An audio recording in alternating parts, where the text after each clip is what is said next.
We talked yesterday, but we wanted to talk in a little more depth today.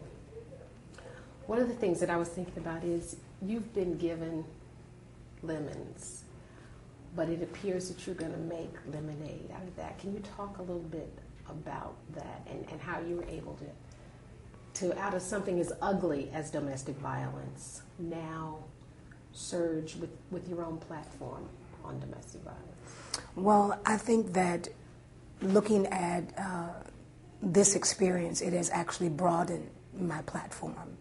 I think that to a certain degree, my platform was limited to pulpits and churches, all over the world. I think that this experience will cause me to be heard in other arenas that are non-religious, but yet they can identify and associate, have an association with this experience and this cause. And so I believe that one of the tragedies of domestic violence, or anybody that's ever been through it, is that we stay into the personal pain of it too long.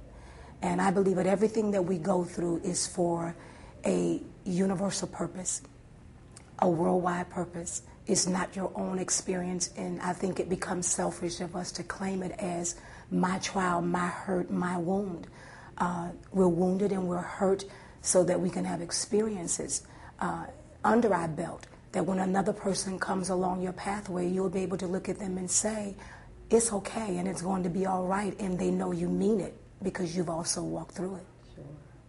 And it's something that has been hidden a lot, is embarrassing. Why do you think women don't come forward? I think a lot of the reasons why they don't come forward is fear.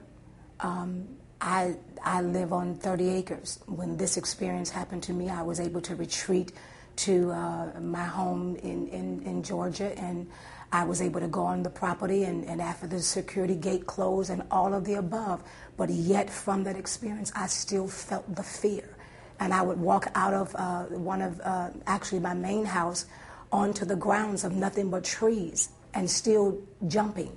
I think that it is fear of the experience.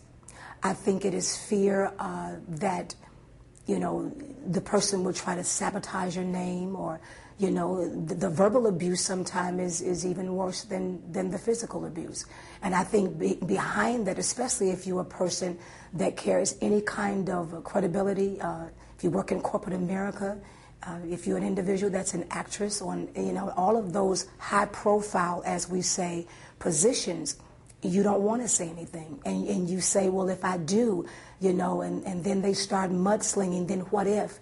And today I've just made up my mind that the life of another woman is more important than anything that can be thrown at my character. If I can save a life, every 15 seconds, a woman is abused by domestic violence. And 1,400 to 1,500 women die per year. And it's more of a tragedy for women than it is men. Not saying that men don't experience domestic violence, and I'm not diminishing that. But what I am saying is I've just made a decision, rather than to hold on to an image of what could be said about me, or the image of what could be done to me, then I'm like Martin Luther King. I'd rather give my life. And if it means, that, then this purpose is big enough for me. Because I know every time I step into the public, period, even in Christendom, I take a chance on people wanting to kill me. I've had security guards to wrestle down people with guns that have said God told them to kill me, and on many occasions. But it never stopped me from mounting that pulpit on behalf of the church. And the same possible threat won't stop me from mounting the pulpit to the world. As you speak this type of truth to power, is what you're saying. It's not about an image, it's about the truth. Have you experienced this type of violence before, or was what happened on August 21st the first time?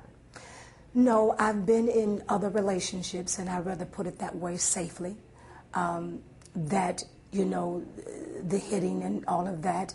And sometimes, even in this, and I'm not afraid to say this, because since the mask is off, if I may say that in that terminology, I'm even going to go and take some classes to find out what is it in me that would permit someone to touch me. You know, what is it about me that, you know what I'm saying, that will cause me to stay? Because I think when women really find out that it is not just a one-sided issue, it is not just the person that hits you, it's the mentality that you have that allows it.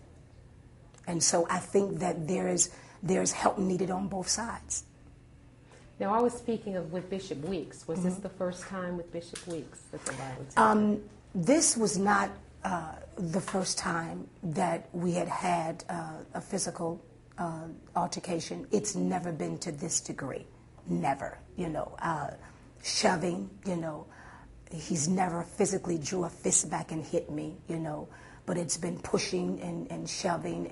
And that's the reason why I said that I thought at that point it was just, you know, all couples. You know, I was raised up, you know, in urban neighborhoods and all of that. So, you know, you see that growing up, you know, and, you know, that's Auntie Booger and them, and they pushed each other, you know. So you don't just lose your head every time somebody push you, or, you know, not in that degree, you know.